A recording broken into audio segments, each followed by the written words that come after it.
Welcome back खवातीनो हजरात। बात होनी है हमारी आयोनिक बॉन्ड के ऊपर। आयोनिक बॉन्ड की फॉर्मेशन के हवाले से आप लोगों को एक बात ज़हन में रख लेनी चाहिए कि पेपर में इससे रिलेटेड क्या क्वेश्चन आएगा। स्पीशीज बॉन्ड फॉर्मेशन जब करती हैं आयनिक तो कितने टाइप की एनर्जी चेंजिंग्स आती है, एक तो ये बड़ा इंटरेस्टिंग क्वेश्चन है। फिर कौन कौन से टाइप के एटम्स के दरमियान आयनिक बॉन्ड बनता है, कौन कौन से ग्रुप्स के एलिमेंट्स आपस में आयनिक बॉन्ड बनाते हैं, आयनिक बॉन्ड में परसेंटेज आयनिक कैरेक्टर क्या होता है, कितने कितने परसेंट आयनिक कैरेक्टर हो सकता है, मैक्सिमम और मिनिमम, ऑल दैट स्टफ। आइए जरा आप लोगों से शेयर हो जाए ये सारी की सारी बातचीत जो मैं इस वक्त शेयर करने जा रहा हूं। I am going to talk about ionic bonds. तो आयोनिक बॉन्ड को स्टार्ट करते हैं तो बेटा सबसे पहले तो याद रखिएगा आयोनिक बॉन्ड्स को नाम दिया जाता है इलेक्ट्रोवेलेंट बॉन्ड का। इलेक्ट्रोवेलेंट बॉन्ड तो ionic bond is also called as electrovalent bond. ये बात आप लोगों के जहन में अच्छे तरीके से रहनी चाहिए। इसका दूसरा नाम इलेक्ट्रोवेलेंट बॉन्ड भी है और इसको एक जगह में पढ़ रहा था इलेक्ट्रोस्टैटिक बॉन्ड भी कहते हैं, इलेक्ट्रोस्टैटिक बॉन्ड। ठीक है, इलेक्ट्रोस्टैटिक बॉन्ड भी इसके अंदर जो है वो इंक्लूड किया जाता है। तो ये हमारे पास एक इंपॉर्टेंट बात थी regarding to the ionic bond. Ionic bond को मैंने क्या बोला कि इलेक्ट्रोवेलेंट बॉन्ड भी कह सकते हैं, इलेक्ट्रोस्टैटिक बॉन्ड भी कहते हैं। And during the lecture I must drink the water because I am really desperately need it. Okay guys, अब जो मैं पॉइंट्स आपके साथ शेयर करने जा रहा हूं बड़े इंपॉर्टेंट पॉइंट्स हैं, इनको आप लोगों ने गौर से ज़हन में रख लेना, नोट डाउन भी करना है। Form by electrostatic force of attraction between oppositely charge ions. सबसे बड़ी बात इस पॉइंट की है, नॉन डायरेक्शनल होते हैं। ये बड़ी दफा पेपर में आया हुआ। Why ionic bonds are non directional, आप लोगों ने एफएससी में भी पढ़ा होगा। Ions are spherical in shape and charge upon them is equally distributed. क्या मतलब, सिंपल सी बात है, एक पॉजिटिव चार्ज का गोला है, एक नेगेटिव चार्ज का गोला है। क्योंकि जब ये पॉजिटिव और नेगेटिव चार्जेस आ जाते हैं तो ये आयन स्फेरिकल शेप के हो जाते हैं और चार्ज इनके ऊपर बिल्कुल इक्वली डिस्ट्रीब्यूट हो जाता है। मैंने कोऑर्डिनेशन नंबर जब यूनिट नंबर 2 पढ़ा रहा था तब ये बात आपको सिखाई थी कि एक कैटायन के गिर्द ढेर सारे एनायन सराउंड हो सकते हैं और उनकी सराउंडिंग की स्पेसिफिक डायरेक्शन नहीं होती क्योंकि सब चार्ज इक्वली डिस्ट्रीब्यूट हुआ होता है। तो अब ये पॉजिटिव चार्ज का गोला और नेगेटिव चार्ज का गोला एक दूसरे को किसी भी डायरेक्शन से अट्रैक्ट कर सकता है। इनकी अट्रैक्शन की कोई स्पेसिफिक डायरेक्शन नहीं होती। तो मेरे स्टूडेंट्स ने ये बात अपने जहन में अच्छे से बिठा लेनी है कि ionic bonds non directional. Reason है स्फेरिकल शेप और चार्ज इक्वली डिस्ट्रीब्यूट होने की वजह से ये जो गोले हैं ये गोले एक दूसरे को किसी भी डायरेक्शन से अट्रैक्ट कर सकते हैं। इनकी अट्रैक्शन की कोई स्पेसिफिक डायरेक्शन नहीं है। बनते हैं मेटल्स और नॉन मेटल्स के दरमियान, और ऑफ कोर्स मेटल्स कौन कौन से ग्रुप की, 1A और 2A की, और नॉन मेटल ज़्यादातर 6th और 7th की। एक बड़ा इंपॉर्टेंट पॉइंट था कि नॉन मेटल्स और मेटल्स के दरमियान बनने वाला बॉन्ड आयोनिक, 1A और 2A के 6th और 7th के साथ बनने वाला बॉन्ड आयोनिक। अगला पॉइंट डिस्कस करते हैं।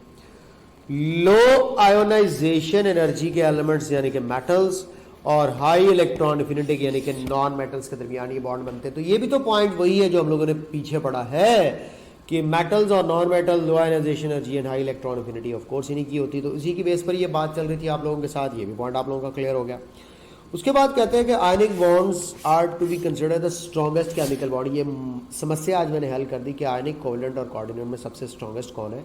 Of course ionic, the strength of ionic bond depend करती है चार्ज डेंसिटी ऑफ आयन। क्या मतलब, मैं अगर आप लोगों से कहता हूं कि एक बॉन्ड है लिथियम फ्लोराइड का और एक बॉन्ड है हमारे पास सीजियम फ्लोराइड का, इनमें से स्ट्रॉन्ग आयोनिक बॉन्ड कौन सा होगा? स्ट्रॉन्ग की बात कर रहा हूं। तो of course electrostatic force of attraction जो है वो चार्ज डेंसिटी पर डिपेंड करती है। तो लिथियम स्मॉल साइज का ion, fluoride small size ion, इनके दरमियान स्ट्रॉन्गर आयोनिक बॉन्ड होगा as compare to caesium ion.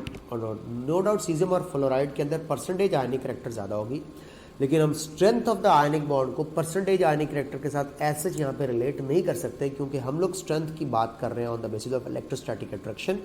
You can say that कि मैं लैटिस एनर्जी की बेस पर स्ट्रेंथ ऑफ द बॉन्ड की बात कर रहा हूँ। ठीक है बेटा, यहाँ पे लिथियम फ्लोराइड का स्ट्रॉन्गर होगा क्योंकि लिथियम का कैटाइन हाई चार्ज डेंसिटी का as compare to caesium cation जो कि लार्ज साइज और लेस चार्ज डेंसिटी का कैटायन है। तो मेरे स्टूडेंट्स ने ये बात अच्छे तरीके से सीख लेनी है, समझ लेनी है, पढ़ लेनी है, आइडिया हो जाना चाहिए अब आपको इस बात का जो मैं आप लोगों को सिखाना चाह रहा हूं कि strength of the ionic bond charge density के ऊपर जो है वो डिपेंड करती है। तो आप लोगों को मुख्तलिफ किस्म के आयन्स की स्ट्रेंथ के हवाले से बात करा। फॉर एग्जांपल लिथियम फ्लोराइड था, फिर उसके बाद मैं कहता हूँ यार सोडियम फ्लोराइड भी है, पोटाशियम फ्लोराइड भी है। तो इनमें से अगर आप स्ट्रेंथ या लैटिस एनर्जी ज़्यादा पूछोगे तो ऑफ कोर्स मैं सबसे ज़्यादा लिथियम फ्लोराइड को सिलेक्ट करूँगा। लिथियम की चार्ज डेंसिटी ज़्यादा होने की वजह से फ्लोराइड आयन के साथ अट्रैक्शन ज़्यादा होगी। लेकिन परसेंटेज आयनिक करैक्टर एक सेपरेट चीज़ है जो इलेक्ट्रोनेगेटिविटी के डिफरेंस के हवाले से डिस्कस किया जाता है, उसके ऊपर बात हम लोगों ने सेपरेट करनी है, समझ रहे हो। Ionic bond is form between two atoms when electronegativity difference, ये बड़ा इंपॉर्टेंट पॉइंट है, between two bonded atoms is greater than 1.7, ये भी एक बड़ा इंपॉर्टेंट पॉइंट है। इलेक्ट्रोनेगेटिविटी का डिफरेंस दो बॉन्डेड एटम्स के दरमियान 1.7 से ज़्यादा होना चाहिए in order to form ionic bond. ये पॉइंट भी आप लोगों के माइंड में होना चाहिए। फॉर एग्जांपल आप अगर कहते हैं कि सर सीजियम फ्लोराइड के अंदर आयनिक बॉन्ड है तो इसके अंदर इलेक्ट्रोनेगेटिविटी का डिफरेंस बड़े, सीजियम की 0.7 है, फ्लोरीन की 4 है। तो अगर आप लोग यहाँ पर डिफरेंस देखते हो इलेक्ट्रोनेगेटिविटी का तो 4 में से 0.7 डिडक्ट करो तो 3.3 बनता है, जो कि ऑफ कोर्स 1.7 से ज़्यादा है। सो दैट्स वाई मुझे कह देना चाहिए कि इसके अंदर एक आयनिक बॉन्ड एग्जिस्ट करता है। एक छोटा सा जनरल सा criteria but with few exceptions, ये बड़ी इंपॉर्टेंट चीज़ है, इसमें एक्सेप्शंस शामिल है। आप कहेंगे सर वो क्या एक्सेप्शन भी बता दें बेटा। देखें एच एफ के अंदर बात करूँ तो हाइड्रोजन की इलेक्ट्रोनेगेटिविटी 2.1 है, फ्लोरीन की 4 है। जब यहाँ पे आप डिफरेंस ऑफ इलेक्ट्रोनेगेटिविटी निकालेंगे तो 1.9 बनता है, 1.9 ग्रेटर देन 1.7 है। तो इस बॉन्ड को आयनिक होना चाहिए, लेकिन हम जब इसका परसेंटेज आयनिक करैक्टर देखते हैं तो इसके अंदर 57% कोवेलेंट करैक्टर निकल आता है और 43% आयनिक है। तो कोवेलेंट करैक्टर ज़्यादा, तो प्रीडोमिनेटली HF का बॉन्ड कोवेलेंट कंसिडर किया जाएगा रादर देन आयनिक। यानी कि एक बॉन्ड को कैटेगराइज करना है कि ये आयनिक है, ये कोवेलेंट है, तो उसका परसेंटेज आयनिक करैक्टर देखा जाएगा। ये पॉइंट भी आप लोगों को मैंने बता दिया, क्लियर कर दिया। यानी कि 1.7 से ज़्यादा इलेक्ट्रोनेगेटिविटी होना एक हार्ड एंड फास्ट रूल नहीं, जनरल रूल है। जनरल रूल से ऑफ कोर्स डेविएशंस हो सकती हैं, एग्जिस्ट करती हैं deviations. No bond in chemistry is 100% ionic, again एक बड़ा इंपॉर्टेंट पॉइंट है जो पेपर के पॉइंट ऑफ व्यू से जो है वो पूछा जाता है। तो इलेक्ट्रोनेगेटिविटी डिफरेंस परसेंटेज आयनिक कैरेक्टर के डायरेक्टली प्रोपोर्शनल है। वैसे percentage ionic character find out करने का फॉर्मूला भी है जो आगे डायपोल मोमेंट में भी आपको पढ़ाऊंगा, यहाँ पर भी आपको आगे लिखा हुआ दिखा दूंगा कि एक होता है डायपोल मोमेंट ऑब्जर्व्ड, ठीक है जी, और एक होता है डायपोल मोमेंट कैलकुलेटेड। इनकी रेशो लेकर के 100 से मल्टीप्लाई कर दिया जाए तो परसेंटेज ऑफ आयनिक कैरेक्टर आ जाता है। कैसे आता है वो भी आप लोगों को कैलकुलेट कराऊंगा। डायपोल मोमेंट क्या होता है, ऑब्जर्व्ड क्या होता है, कैलकुलेटेड क्या होता है, ये सारी बातें भी आपके साथ शेयर करता हूं। Maximum ionic character between caesium and fluorine है। कोई भी केमिस्ट्री का बॉन्ड 100% आयोनिक क्यों नहीं होता, इसके ऊपर भी थोड़ी सी बात आपको बता दूं। मैक्सिमम सीजियम फ्लोराइड 92% और सोडियम क्लोराइड 72% है बेटा, इससे ज़्यादा क्यों नहीं हो सकता। अभी थोड़ी देर पहले मैं रीज़न बता के आया था, आपको दोबारा बता देता हूँ। 100% आयनिक कैरेक्टर का मतलब जानते हो क्या है? 100% आयनिक कैरेक्टर का मतलब है 100% इलेक्ट्रॉनिक क्लाउड एक एटम से दूसरे एटम की तरफ शिफ्ट हो जाए। क्या मतलब? यानी कि फ्लोरीन के ऊपर अगर नेगेटिव चार्ज बना दूं, यार कलर चेंज ना कर दूं ताकि आप लोगों को पता चले मैं यहाँ पे क्या समझाना चाह रहा हूँ। ओके, ज़रा तवज्जो से समझिएगा। फ्लोरीन के ऊपर मौजूद negative charge, I want to change the colour, I want a green colour. Fluorine के ऊपर मौजूद है नेगेटिव चार्ज, सीजियम के ऊपर मौजूद है पॉजिटिव चार्ज। किसने इलेक्ट्रॉन लिए, किसने दिए? सीजियम ने डोनेट किए, फ्लोरीन ने गेन किए। सीजियम डोनेट करके पॉजिटिव चार्ज में आ गया, फ्लोरीन गेन करके नेगेटिव चार्ज में आ गया। अब अगली बात क्या है? सीजियम की इलेक्ट्रोनेगेटिविटी 4 है। सीजियम इलेक्ट्रॉनिक क्लाउड को अपनी तरफ खींच के बैठा हुआ होगा। अगर सीजियम, फ्लोरीन की इलेक्ट्रोनेगेटिविटी 4 है, अगर सीजियम की इलेक्ट्रोनेगेटिविटी 0 होती, सपोज करो 0 होती, तो क्या होता? मैं ये कहता कि सारे का सारा क्लाउड सीजियम की तरफ से आने वाले इलेक्ट्रॉनिक क्लाउड ने फ्लोरीन के पास ही रहना है, उसका 1% भी सीजियम के पास नहीं जा सकता, क्योंकि सीजियम की इलेक्ट्रोनेगेटिविटी 0 है, वो इलेक्ट्रॉनिक क्लाउड को अपनी तरफ अट्रैक्ट नहीं कर सकता।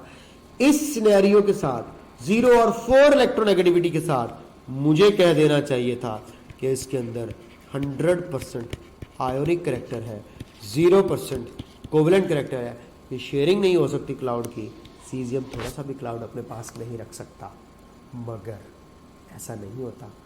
सीजियम की इलेक्ट्रोनेगेटिविटी 0 नहीं है, अगर होती 0 तो फिर 100% आयोनिक होता। सीजियम की इलेक्ट्रोनेगेटिविटी 0.7 है। आपका क्या ख्याल है? आप जितने भी कमज़ोर हो, कोई आपको 100 चपेड़े मार ले, तुम एक भी नहीं मारोगे? एक तो ज़रूर चपेट मारोगे ना मेरे बेटे। तो सीजियम अपनी 0.7 इलेक्ट्रोनेगेटिविटी का कुछ ना कुछ तो फ़ायदा उठाएगा, फ्लोरीन से थोड़ी बहुत लड़ाई तो करेगा, थोड़ा बहुत तो रेजिस्ट करेगा।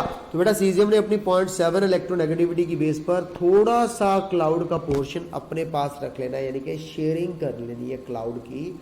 ज़्यादा अभी भी फ्लोरीन के पास रहेगा। यू कैन से 90% क्लाउड जो है वो रहेगा फ्लोरीन के पास, और जस्ट 8% जो क्लाउड है वो सीजियम के पास आएगा, क्योंकि सीजियम अपनी इलेक्ट्रोनेगेटिविटी अपनी सकत के मुताबिक थोड़ा सा इलेक्ट्रॉनिक क्लाउड अपने पास अट्रैक्ट करके रखेगा।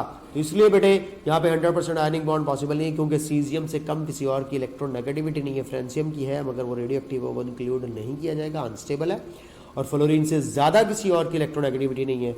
तो एक तरफ हम लोगों ने ले लिया लोएस्ट इलेक्ट्रोनेगेटिविटी या हाईएस्ट इलेक्ट्रोपॉजिटिविटी का एटम, और दूसरी तरफ हम लोगों ने हाईएस्ट इलेक्ट्रोनेगेटिविटी का ले लिया। तो हाईएस्ट और लोएस्ट इलेक्ट्रोनेगेटिविटी के दरमियान बनने वाला जो आयनिक बॉन्ड है उसके अंदर 92% करेक्टर है, इससे ज़्यादा और मुमकिन नहीं है।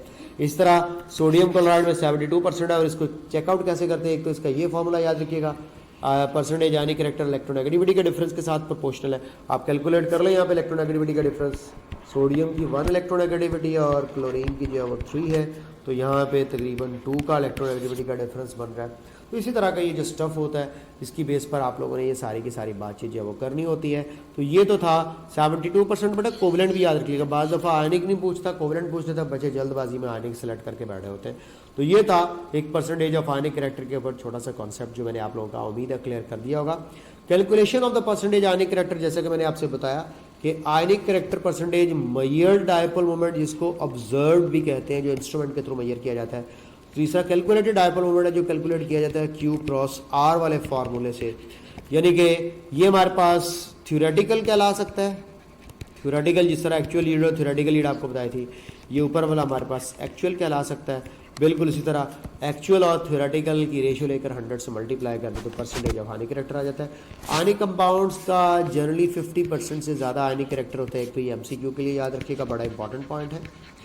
और उसके बाद percentage ionic character is difficult to calculate for the compound containing a polyatomic ion. क्या मतलब? ये देखो सल्फेट आयन, ठीक है जी, पॉलीटॉमिक आयन और साथ में अमोनियम बना दे। तो अब ये जो अमोनियम सल्फेट है, इसके अंदर मुश्किल हो जाता है परसेंटेज आयनिक करेक्टर कैलकुलेट करना। HF वगैरह, NaCl वगैरह, ठीक है जी, इनके अंदर जो है वो आसानी से कैलकुलेट किया जाए। इस तरह के जो हमारे पास होते हैं पॉलीटॉमिक आयन्स वाले कंपाउंड्स, इनके अंदर परसेंटेज आयनिक करेक्टर कैलकुलेट करना डिफिकल्ट होता है।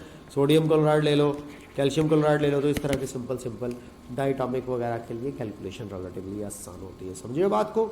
ओके हो गया। अब आयनिक बॉन्ड की फॉर्मेशन के अंदर आपको कुछ मज़े की और बातें बता दें। फॉर एग्जाम्पल, मैं आयनिक बॉन्ड की फॉर्मेशन के अंदर एक्सप्लेन करना चाहता हूँ सोडियम क्लोराइड की फॉर्मेशन, NaCl की फॉर्मेशन। सोडियम की इलेक्ट्रॉनिक कॉन्फ़िगरेशन देखिए, सोडियम का एटॉमिक नंबर 11 है, देखिए बेटे 2, 8 और 1। और ऑफ कोर्स इसके स्टेबिलिटी ऑक्टेट पूरा करने के लिए इसको एक इलेक्ट्रॉन लूज करना पड़ेगा। क्लोरीन के देखें इलेक्ट्रॉनिक कॉन्फ़िगरेशन 17 एटॉमिक नंबर के साथ 2, 8 एंड 7। इसको चाहिए एक, इसने लूज करना है एक। दोनों आपस में बैठेंगे, सलाह मशवरा करेंगे, वो कहेगा ठीक है मैं एक इलेक्ट्रॉन लूज करता हूँ, तुम एक इलेक्ट्रॉन गेन करो, मेरी तरफ से दिया गया इलेक्ट्रॉन मुझे कैटाइन में कन्वर्ट कर देगा और तुम्हारी तरफ आया हुआ इलेक्ट्रॉन तुम्हें एनाइन में कन्वर्ट कर देगा।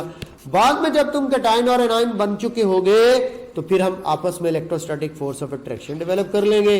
कमिटमेंट हुई, इस इलेक्ट्रोस्टैटिक फोर्स ऑफ अट्रैक्शन के रिजल्ट में इनके दरमियान आयनिक बॉन्ड बन गया। और सोडियम और क्लोरीन का रिएक्शन रेशियो 1:1 है। ये पेपर में सवाल आ सकता है कि आयनिक बॉन्ड की फॉर्मेशन के लिए इनकी रेशियो 1:1 है। और ये सोडियम क्लोराइड की फॉर्मेशन की एग्जाम्पल आपको मैंने बता दी। अब ये जो सोडियम क्लोराइड की फॉर्मेशन हुई है, इसमें टोटल कितनी एनर्जीज इन्वॉल्व हुई हैं? पहली एनर्जी ये होगी इलेक्ट्रॉन लूज करने की, आयोनाइजेशन एनर्जी। दूसरी है इलेक्ट्रॉन को गेन करने की, इलेक्ट्रॉन अफिनिटी, यानी कि सोडियम की आयनाइजेशन एनर्जी देखेंगे, क्लोरीन की इलेक्ट्रॉन अफिनिटी देखेंगे और उसके बाद सोडियम केटाइन क्लोराइड एनाइन की आपस में इलेक्ट्रोस्टैटिक फोर्स ऑफ अट्रैक्शन, जिसको मैं लैटिस एनर्जी कह सकता हूँ। ये दो चीज़ें हम लोग चेकआउट कर सकते हैं कि जब आयनिक बॉन्ड की फॉर्मेशन होती है तो कितने टाइप्स की एनर्जीज इन्वॉल्व होती हैं। 3 टाइप्स की एनर्जीज, इलेक्ट्रॉन को लूज करने वाली आयनाइजेशन एनर्जी, इलेक्ट्रॉन को गेन करने वाली इलेक्ट्रॉन अफिनिटी, और केटाइन और एनाइन की आपस में इलेक्ट्रोस्टैटिक अट्रैक्शन के रिजल्ट में रिलीज होने वाली लैटिस एनर्जी। तो 3 टाइप्स की एनर्जीज है, इनमें से 2 एब्जॉर्ब होने वाली है या 2 रिलीज होने वाली है या 1 एब्जॉर्ब होने वाली है या 1 रिलीज होने वाली है। ये पेपर में क्वेश्चन आएगा। आयनाइजेशन एनर्जी आपको पता है पॉजिटिव साइन के साथ होती है, इलेक्ट्रॉन अफिनिटी नेगेटिव होगी, और ये अट्रैक्शन के रिजल्ट में जो लैटिस एनर्जी होगी ये भी क्या होगी, नेगेटिव होगी। तो ये भी एक पेपर के हवाले से पॉइंट है जिस तरह मैं आपको बता रहा था। ये देखिएगा, सोडियम के इलेक्ट्रॉन लूज करने की, क्लोरीन के इलेक्ट्रॉन को गेन करने की, और सोडियम और क्लोरीन के गैसियस आयंस के आपस में एक दूसरे को अट्रैक्ट करके ये लैटिस एनर्जी। तो 1, 2 और टोटल 3 एनर्जीज हैं, जिसमें से ये एंडो है और बाकी दोनों एक्सो है। तो ये और टिपिकल से लेवल का क्वेश्चन आ सकता है पेपर में। सीख रहे हो ना आज आयनिक बॉन्ड, बच्चों वाली बातें नहीं बता रहा हूँ, आयनिक बॉन्ड के अंदर बड़ी टेक्निकल सी बातें बता रहा हूँ। इसी तरह आपके सिलेबस में कैल्शियम ऑक्साइड की फॉर्मेशन है। अब यहाँ पर देखें, कैल्शियम के आउटर मोस्ट शेल में 2 इलेक्ट्रॉन्स हैं, तो उसने पहले फर्स्ट आयनाइजेशन एनर्जी शो करनी है, फिर सेकेंड आयनाइजेशन एनर्जी शो करनी है, ठीक है जी। उसके बाद आप ऑक्सीजन की तरफ आ जाओ। ऑक्सीजन के केस में देखें तो आउटर मोस्ट शेल में कितने इलेक्ट्रॉन्स, अगर हम ऑक्सीजन की कॉन्फ़िगरेशन देखें 2 और 8, इसके थे 2, 8, 8 और 2, ये 2 लूज कर देगा। इसके 2 और 6 हैं, तो ये ऑफ कोर्स ये 2 इलेक्ट्रॉन्स है वो गेन कर लेगा। इसका मतलब है इलेक्ट्रॉन अफिनिटी फर्स्ट भी होगी और इलेक्ट्रॉन अफिनिटी सेकंड भी होगी। बेटा ये पॉजिटिव वैल्यू, ये भी पॉजिटिव वैल्यू, ये नेगेटिव वैल्यू और ये वाली पॉजिटिव वैल्यू। तो अब तक टोटल 3 पॉजिटिव और 1 नेगेटिव वैल्यूज आ चुकी है। उसके बाद इस कैटाइन कैल्शियम आयन और इस ऑक्साइड और नेगेटिव आयन के दरमियान इलेक्ट्रोस्टैटिक फोर्स ऑफ अट्रैक्शन के रिजल्ट में आयनिक बॉन्ड की फॉर्मेशन हो रही है, जो कि लैटिस एनर्जी कहलाएगी। आइए ज़रा इसकी भी टोटल एनर्जीज देख लें। अब टोटल अगर आपसे कहें टाइप्स ऑफ एनर्जीज, तो टाइप्स ऑफ एनर्जीज अभी भी 3 है, ionization energy, electron affinity, lattice energy. लेकिन नंबर ऑफ एनर्जीज अगर आपसे पूछे तो ये टोटल यहाँ पे 5 बन रही है। कैसे? First ionization, second ionization, first electron affinity, second electron affinity and lattice energy. तो टोटल नंबर 5 है, लेकिन टोटल टाइप्स अभी भी 3 ही है, कोई नई टाइप इंट्रोड्यूस नहीं हुई है। देखो, फर्स्ट आयनाइजेशन एनर्जी इसकी है +590, second ionization energy 1145, first electron affinity है ऑक्सीजन की -141, सेकंड है +780। तो ये हो गई हमारे पास positive, positive, negative and positive. उसके बाद कैल्शियम आयन ऑक्साइड आयन आपस में इलेक्ट्रोस्टैटिक अट्रैक्शन के थ्रू ये एनर्जी एक और रिलीज करते हैं, जिसको लैटिस एनर्जी कहते हैं। तो बेटे क्या हुआ, फिर क्या सीखा? टोटल 5 एनर्जीज इन्वॉल्व हो रही हैं, 2 आयोनाइजेशन की, 2 इलेक्ट्रॉन अफिनिटी की, 1 लैटिस एनर्जी की। लेकिन टाइप्स ऑफ एनर्जीज कितनी होगी? 3, ionization, electron affinity and lattice energy. इस तरह से पेपर में ये सारे का सारा पॉइंट आप लोगों से पूछ सकता है। आप लोगों को हो सकता है ये कहे कि starting from calcium gaseous atom, oxygen gaseous atom till two the formation of calcium oxide, total net energy हमें कितनी रिलीज्ड या एब्जॉर्ब होती हुई नजर आई। ये आपको कब सिखाऊंगा? जब आपको थर्मोकेमिस्ट्री में जाके सिखाऊंगा, क्योंकि वहाँ पे इस तरह के ए लेवल के अंदर क्वेश्चंस पूछे जाते होते हैं, जो अक्सर हम बच्चों को ए लेवल के अंदर भी पढ़ाते हैं। तो उम्मीद है आप लोगों को ये 2 एग्जांपल्स आयनिक बॉन्ड की फॉर्मेशंस की याद हुई होंगी। नेक्स्ट में आप लोगों को वीडियो के अंदर ऑफ कोर्स कोवेलेंट बॉन्ड सिखाऊंगा। तो मैंने अपनी वीडियो में आपको आयनिक बॉन्ड के काफ़ी ज़्यादा पॉइंट्स बताए, आयनिक बॉन्ड्स के हवाले से आने वाले क्वेश्चंस बताए। Previous video was based on octet rule and energy variation during bond formation with the help of graph. तो इन 2 वीडियोस के साथ आपके ये 2 लेक्चर्स कंप्लीट होते हैं। End of course next lecture देखने के लिए वॉच कीजिएगा नेक्स्ट वीडियो। अपना ख्याल रखिएगा ढेर सारा, और इससे रिलेटेड आने वाले क्वेश्चंस को भी ज़हन में रख लीजिएगा। टाइप्स ऑफ एनर्जीज का भी आइडिया दे दिया है, कौन कौन से टाइप के ग्रुप्स के अंदर कौन कौन से टाइप्स के बॉन्ड्स होते हैं, ये सब कुछ आप लोगों को आना चाहिए। खुदा हाफिज़।